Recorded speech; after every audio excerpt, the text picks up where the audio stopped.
On Network Africa today, as famine in parts of Africa worsens, UN Secretary General Antonio Guterres makes a visit to Somalia, one of the hardest hit.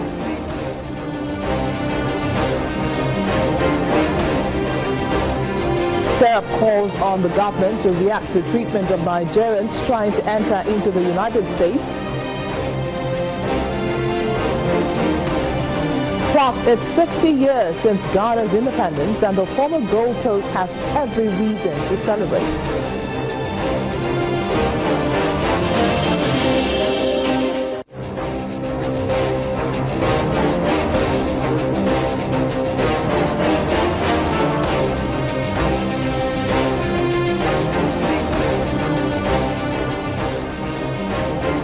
Hello and welcome to the program. I am BC Adebayo. The famine and drought across parts of Africa is worsening, drawing attention of the UN chief Antonio Guterres. He's been in the country today holding talks with President Mohamed Abdullahi Farmajo Mohamed. While he was on the plane to Somalia, he told reporters that the combination of conflict, drought, climate change, diseases and cholera is a nightmare. He described his visit to the country as a solidarity one, in addition to efforts aimed at placing a response mechanism for, quote, trying to prevent the worst. This is the third time a UN chief has visited Somalia since 1993, 2 years after then-President Siad Barre was ousted, plunging the country into civil war.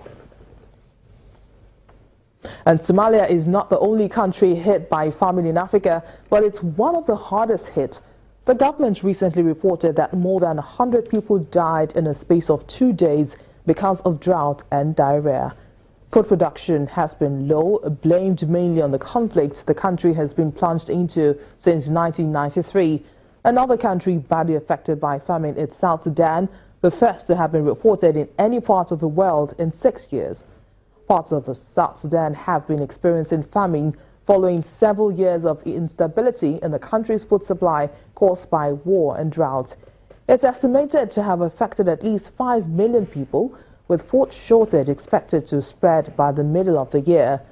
Drought and famine are also major problems in Ethiopia. Last year, aid agencies had to begin the distribution of food aid. This year, they are appealing to international donors to provide money to scale up life-saving operations.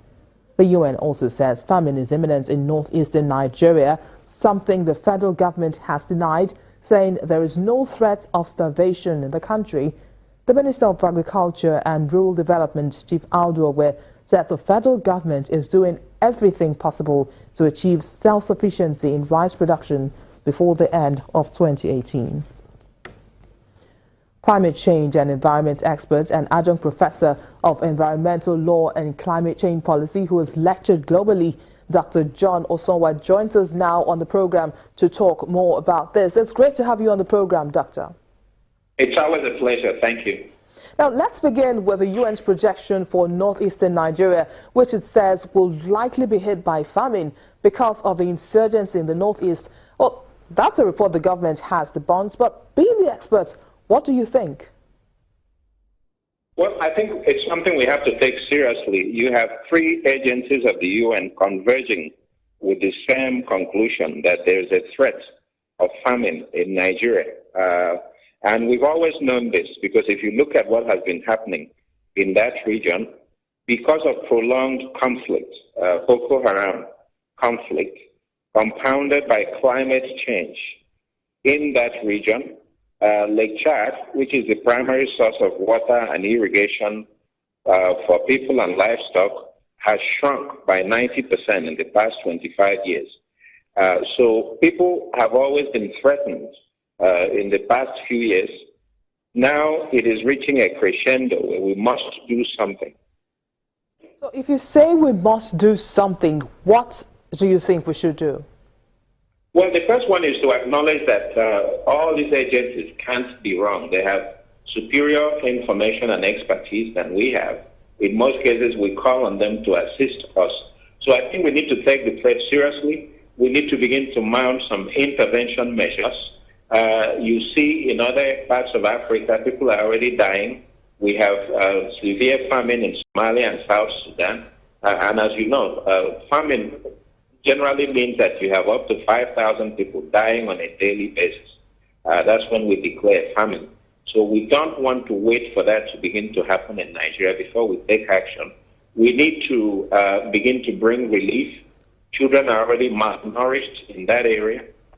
Because of scarce resources, food and water, you're going to have disease outbreaks, cholera and diarrhea. Most likely will begin to kill children if we're not careful. So we need to have an intervention mechanism that looks at the food intervention, that looks at medical intervention, that looks at evacuation and this resettling of these people. Now, let's look at the other parts of Africa affected by this problem, like Somalia and Sudan, just like you mentioned earlier, and the governments are calling on the international community to help. But what can they also do in the meantime?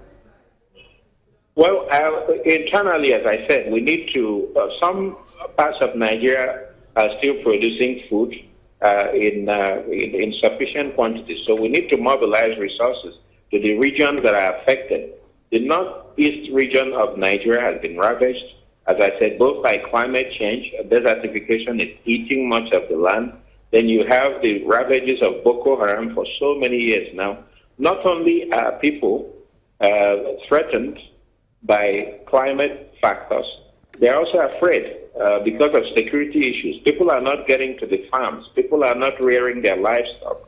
You hear of Fulani herdsmen clashes because a lot of the cattle rearers are migrating southward. So that area needs serious intervention, and we cannot deny the report that we have seen. This is the time for proactive action. Now, well, those parts that are affected by the drought have also experienced war and conflict, talking about some of these other countries in Africa. But how can they pick up the pieces, and how long will recovery take in these parts? How long would what? Sorry, could you repeat the question? How long would what? Well, talking about other parts of Africa, not Nigeria now, that have also experienced war and conflict in addition to the drought. So the question is,